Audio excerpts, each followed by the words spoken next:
സഞ്ജുവിൻ്റെയും ലച്ചുവിൻ്റെയും ഇന്നത്തെ എപ്പിസോഡിൽ കാഞ്ചന അങ്ങനെ ഒരു പ്രവൃത്തി ചെയ്തതിൽ ആകെ സന്തോഷിച്ച് കവിത അങ്ങ് കാഞ്ചനയെ ഒരുപാട് പ്രശംസിക്കുകയാണ്. ഒരുപാട് കാലത്തിന് ശേഷം ഇന്നാണ് മനസ്സറിഞ്ഞെന്ന് സന്തോഷിച്ചത്. ഇനി ചിലപ്പോൾ ആ പെണ്ണിനി സ്വാതിയോട് വിളിച്ച് പറയുമോ എന്നാണ് എൻ്റെ പേടി എന്നൊക്കെ പറയുന്നുണ്ട്. അന്നേരം അത് വിളിച്ച് പറഞ്ഞാലും എനിക്കൊരു പ്രശ്നവുമില്ല. തന്തയുടെ വിവാഹ ഡ്രസ്സും ഇട്ടുകൊണ്ടാണോ മകൻ കല്യാണ മണ്ഡപത്തിലേക്ക് വരേണ്ടത് എന്ന് ഞാൻ തിരിച്ച് ചോദിക്കും.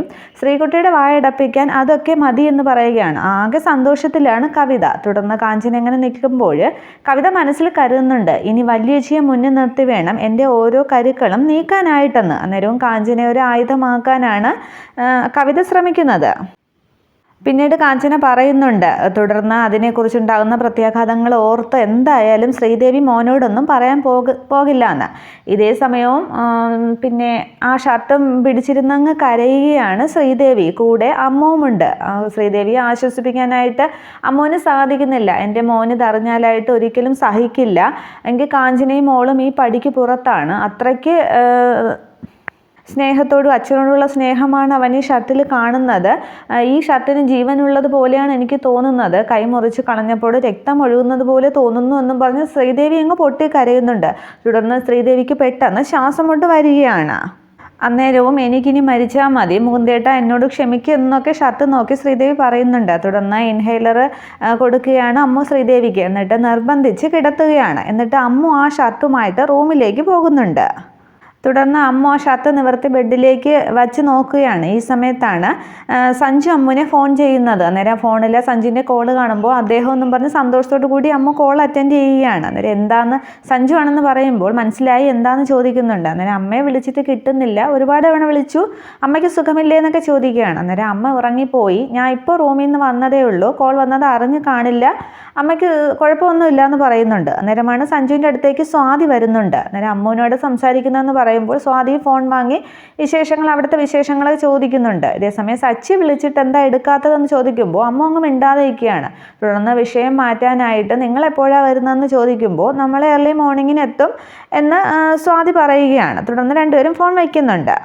തുടർന്ന് സഞ്ജുവിനെ സച്ചിയുടെ ഏട്ടത്തി അവന്തിക ഫോൺ ചെയ്യുന്നുണ്ട്. അത് എന്താണെന്ന് കാണിക്കുന്നില്ല. തുടർന്ന് കാണിക്കുന്നത് അമ്മു രാത്രി മുഴുവൻ ഉറക്കമിളച്ചിരുന്ന് ആ ഷർട്ടിൻ്റെ കൈകൾ തുന്നിക്കെട്ടുകയാണ്. ക്ലോക്കിന് ടൈം 1:30, 2:30, 3:30 ആകുന്നത് കാണിക്കുന്നുണ്ട്.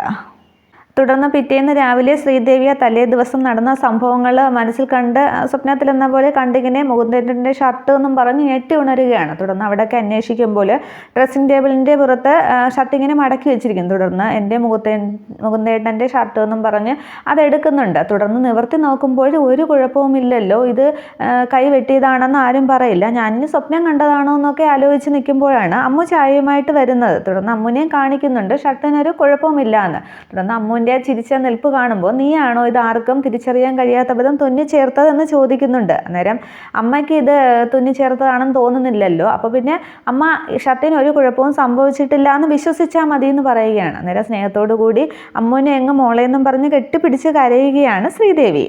തുടർന്ന് ശ്രീദേവി അമ്മുവിനോട് നന്ദിയൊക്കെ പറയുന്നുണ്ട്. അന്നേരം അമ്മയുടെ മകന് വേണ്ടിയാണ് ഞാൻ ചെയ്തത് എന്ന് മാത്രം അമ്മ കരുതിയാൽ മതി. ഞാൻ കൈത്തുന്നൽ പഠിച്ചത് മുത്തശ്ശിക്ക് വേണ്ടിയാണ്. രാജുവേട്ടനെ വിട്ട് സൂചിയും നൂലും വാങ്ങിച്ചു, എനിക്ക് വേണ്ടിയാണെന്നാണ് പറഞ്ഞത്. പിന്നെ വെളുപ്പിനായപ്പോഴാണ് പണിയൊക്കെ തീർന്നത്. പിന്നെ അമ്മയ്ക്ക് കണി കാണാനായിട്ട് ഉണരുന്നതിന് മുമ്പേ ഞാനിത് അയൺ ചെയ്ത് ഇവിടെ കൊണ്ടുവന്ന് വെച്ചു എന്ന് പറയുമ്പോൾ വീണ്ടും അങ്ങ് സ്നേഹത്തോടെ അമ്മുവിനെ തലോടുകയാണ് ശ്രീദേവി. തുടർന്ന് ശ്രീദേവി പറയുന്നുണ്ട്, എനിക്ക് നീ മകളാണ് എന്ന് ഞാൻ പറഞ്ഞാൽ ഞാൻ പ്രസവിക്കാത്തത് കൊണ്ട് ആരും അതിനെ അംഗീകരിക്കില്ല. പക്ഷേ എനിക്ക് ഒരു മകൻ കൂടി ഉണ്ടായിരുന്നെങ്കിൽ നിന്നെ എന്നെ മരുമകളാക്കിയേനെ എന്ന് ശ്രീദേവി പറയുമ്പോൾ അമ്മുവിനങ്ങ് കണ്ണ് നിറയുകയാണ്. തുടർന്ന് സഞ്ജുവും സ്വാതിയും തിരികെ വീട്ടിലെത്തുകയാണ്. അന്നേരം കാറിൽ നിന്ന് ഇറങ്ങുമ്പോൾ തന്നെ രാജുവിനോട് സച്ചി വന്നോന്ന് അന്വേഷിക്കുന്നുണ്ട്. അന്നേരം നിങ്ങളാണ് വൈകിയത്, സച്ചി നേരത്തെ എത്തി കുളിച്ച് ഉറങ്ങുകയാണെന്ന് പറയുന്നുണ്ട്. അന്നേരം സഞ്ജുവിൻ്റെ മുഖം പെട്ടെന്ന് ഡിസ്റ്റർബ്ഡ് ആവുകയാണ്. അന്നേരം അതിൻ്റെ കാരണം സ്വാതി അന്വേഷിക്കുമ്പോൾ ഫ്ലൈറ്റിൽ കയറുന്നതിന് മുമ്പ് അവന്തികേട്ടത്തി എന്നെ വിളിച്ചിരുന്നു, എത്രയും പെട്ടെന്ന് സച്ചിയും കൂട്ടി വീട്ടിലേക്ക് ചെല്ലണമെന്ന് പറഞ്ഞിട്ടുണ്ട്. പക്ഷെ വീട്ടിലേക്കാണ് എന്നെ വിളിച്ചാൽ സച്ചി വരില്ല, അവനും വീട്ടുകാരും തമ്മിൽ എന്തൊക്കെ ഇഷ്യൂസ് ഉണ്ട് എന്ന് സഞ്ജു പറയുമ്പോൾ വേറെ എങ്ങോട്ടാണെങ്കിലും പറഞ്ഞു കൊണ്ടുപോകും, അവനും വീട്ടുകാരുമായിട്ട് രമ്യതയിൽ എത്തേണ്ടത് നമ്മുടെയും കൂടി ആവശ്യമല്ലേ എന്ന് സ്വാതി പറയുകയാണ്. തുടർന്ന് സഞ്ജു ശ്രീദേവിയുടെ മുറിയിലേക്ക് വരികയാണ്. അന്നേരം ആ കട്ടില്ല ഷർട്ട് മടക്കി വെച്ചിട്ടുണ്ട്. തുടർന്ന് ശ്രീദേവി എപ്പോൾ വന്നു വിശേഷങ്ങളൊക്കെ ചോദിക്കുകയാണ്. തുടർന്ന് ശ്രീദേവിയുടെ മുഖം കണ്ടിട്ട് അമ്മയ്ക്ക് എന്താ ടെൻഷൻ ഉള്ളതുപോലെ, ഇന്നലെ ഉറങ്ങിയില്ലേ, പഴയ അസുഖം വന്നോ, നമ്മൾ പോയതിനെക്കുറിച്ച് വല്യപ്പച്ചി എന്തെങ്കിലും സംസാരിച്ചു, വഴക്കുണ്ടായോ എന്നൊക്കെ ചോദിക്കുകയാണ്. അന്നേരം എനിക്കൊരു പ്രശ്നവുമില്ല എന്ന് ശ്രീദേവി പറഞ്ഞുകൊണ്ടിരിക്കുമ്പോൾ അമ്മു ചായയുമായിട്ട് വരുന്നുണ്ട്. തുടർന്ന് അതേ അമ്മ വരുന്നു, അവളോട് ചോദിക്കുമെന്ന് പറയുകയാണ്. തുടർന്ന് സഞ്ജു അമ്മുവിനോട് ചോദിക്കുന്നുണ്ട്, ഇന്നലെ എവിടെ വല്യപ്പച്ചിയുമായിട്ട് എന്തെങ്കിലും പ്രശ്നമുണ്ടായോ എന്ന്. അന്നേരം പറയരുത് എന്ന് ശ്രീദേവി ഇങ്ങനെ ആംഗ്യം കാണിക്കുന്നുണ്ട്. തുടർന്ന് അമ്മു അങ്ങ് പറയുകയാണ്, ഇല്ല, സന്ധ്യ ആയപ്പോൾ അമ്മ എന്നോട് തലവേദനയാണെന്ന് പറഞ്ഞു, ഞാൻ ബാം പുരട്ടി കൊടുത്തു എന്ന്. അന്നേരം സഞ്ജു പറയുന്നുണ്ട്, രണ്ടുപേരും ഞാനത്ര മണ്ടനാണ് എന്നൊന്നും കരുതണ്ടെന്ന്. അന്നേരമാണ് ബെഡിൽ കിടക്കുന്ന ഷർട്ട് സഞ്ജു ശ്രദ്ധിക്കുന്നത്.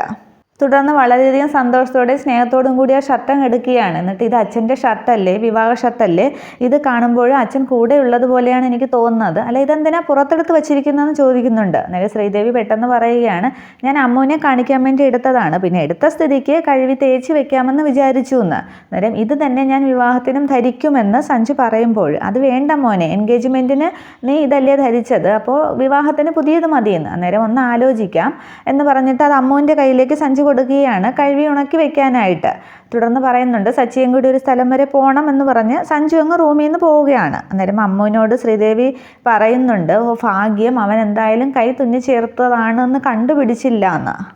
തുടർന്ന് അമ്മുവിനോട് വീണ്ടും നന്ദിയൊക്കെ പറഞ്ഞ് നിനക്ക് പകരമായിട്ട് എന്താ തരേണ്ടതെന്നൊക്കെ ചോദിക്കുകയാണ്. അന്നേരം അമ്മ എനിക്കൊന്നും വേണ്ട, നമ്മളുടെ ഇഷ്ടമുള്ളവർക്ക് വേണ്ടി നമ്മൾ എന്തും ചെയ്യും, അമ്മ അങ്ങനെ ആലോചിച്ചാൽ മതി എന്ന് പറയുമ്പോൾ, നീ എൻ്റെ മകളാണ് എന്ന് പറഞ്ഞ് ലക്ഷ്മിയെ ചേർത്ത് പിടിച്ചിട്ട് നെറ്റിയിൽ മുത്തമൊക്കെ കൊടുത്തിട്ട് സന്തോഷത്തോടെ നിൽക്കുകയാണ് ശ്രീദേവി. ഇത്രയുമാണ് ഇന്നത്തെ പുതിയ എപ്പിസോഡ്. Thank you.